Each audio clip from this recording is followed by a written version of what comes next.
Hey, I'm NichBoy and welcome to Pocket for Monday, the 11th of April. Today on the show, free stuff, procrastinating farmers, and Happy Souls Week. If you celebrate.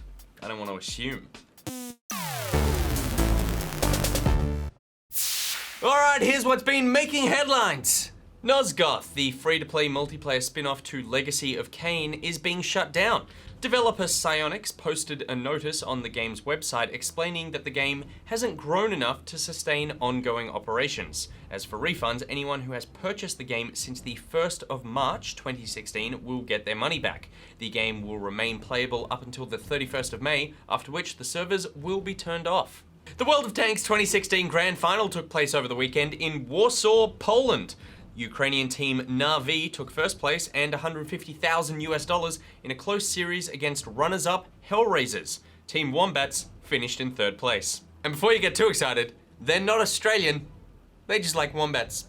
The perpetually unreleased Killing Floor 2 received a major content update over the weekend. Revenge of the Zeds introduces a PvP survival mode which pits 6 monsters against 6 humans who try to survive wave after wave of mutant attack. It's like Left 4 Dead's PvP mode, except ultimately, the mutants always win.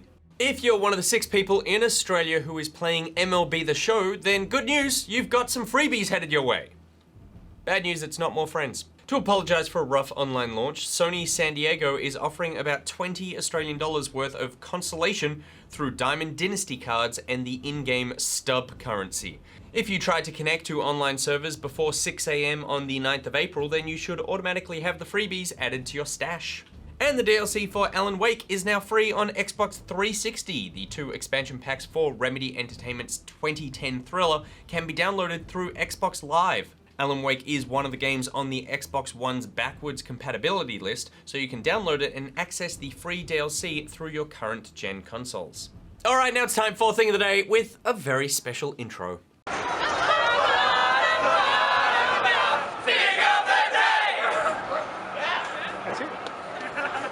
In Stardew Valley, Chinchilla decided to take a break from farming and instead used the game's touch-sensitive music blocks to recreate the Final Fantasy Chocobo theme.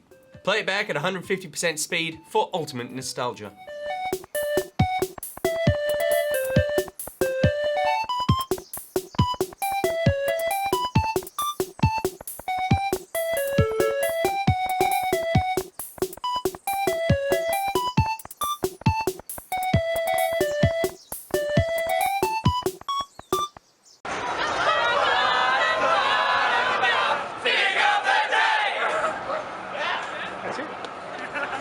Now, I would argue, on any other day that doesn't involve chocobos, that Thing of the Day intro would be the Thing of the Day. John, show me those smiling faces one more time.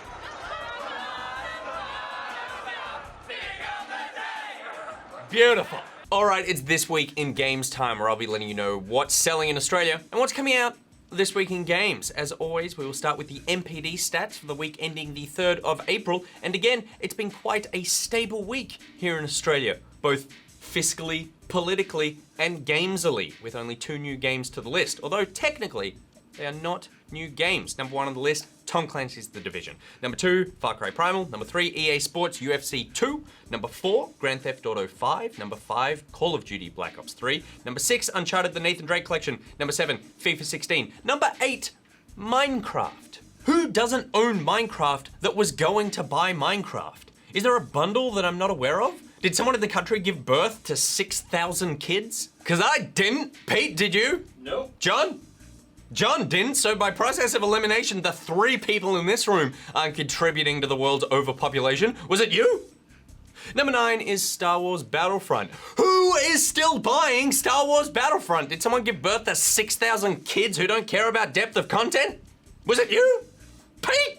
No. Number 10 is NBA 2K16, and dropping off the list this week are Hyrule Warriors Legends and Pokken Tournament. And it has been interesting to watch that the trend for Nintendo seems to be that they get good sales in their opening week and earn themselves a place in that list, but then inevitably they're gone in the following weeks. We've seen it recently with Bravely Second and Twilight Princess HD, and sure, it seems like kind of an obvious point that games get good sales in the first week they come out and then sales peter off, but you look at the list and the list has a lot of games here that have been out some of them for years, but they remain in the top 10. You look at Grand Theft Auto 5 or Call of Duty Black Ops or Uncharted, and sure, some of these games would be sold as part of a bundle with a console, but Nintendo also sell bundles, but as we know, they're just not really shipping those kind of units. All right, moving on now to things that are coming out this week, and starting tomorrow, April 12th. Roguelike platformer Risk of Rain gets its PS4 and Vita release, and the super colorful action RPG Stories: The Path of Destinies is released for PS4 and PC. And speaking of super colorful, Dark Souls 3 comes out tomorrow. Now, I'm sure by now you know whether or not you're going to play Dark Souls 3 or not, but if you are on the fence about it, I urge you to go check out our first play of Dark Souls 3. Pete's guiding hand helped me through the game and won me over, and now that game and his hand are all I think about. Moving on now, and I have written down here, nothing good on the 13th. So we'll move on to the 14th, where we get Welkin Road, which enters early access. It's a parkoury Mirror's Edge meets a story about my uncle, which is hopefully different enough from both those games to be its own thing. We also get Code of Princess on PC, which is actually a 3DS JRPG from 2012, which appears to be about a princess on the run from her own clothes. Looking forward to seeing that 2012 3DS game blown up on my 27-inch 1440 monitor. But while that child does flee her own clothes, we can look forward to uncovering all the secrets Soda Drinker Pro has to offer on Xbox One and PC, which describes itself as the premier in-software, in the first-person soda drinking genre. Stroke me. Yeah, I feel better now. Now slap me around a little. Ow! Ow! Ow! Ow! Ooh, I like it.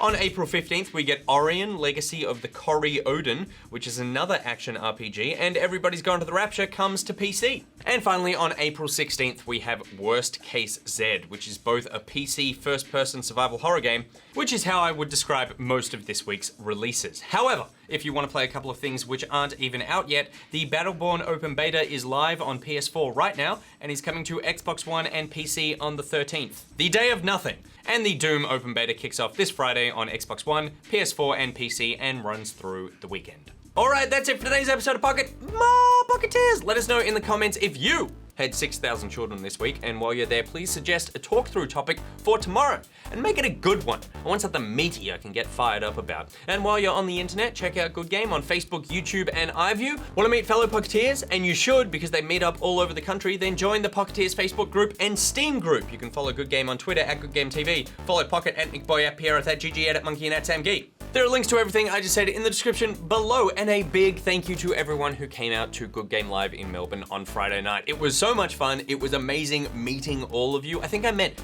almost every single person who watched the show, and you are all just so lovely. So thank you so much for making it such a great night. And some of those Pocketeers are also responsible for today's Thing of the Day. If you've made a thing, please send it in. Until tomorrow, NichBoy out. Pete, touch me. Ooh. Ooh. Where's it going? 3 ahead. Oh, okay. That's disappointing. I've replaced your head with my thumb. Maybe an improvement?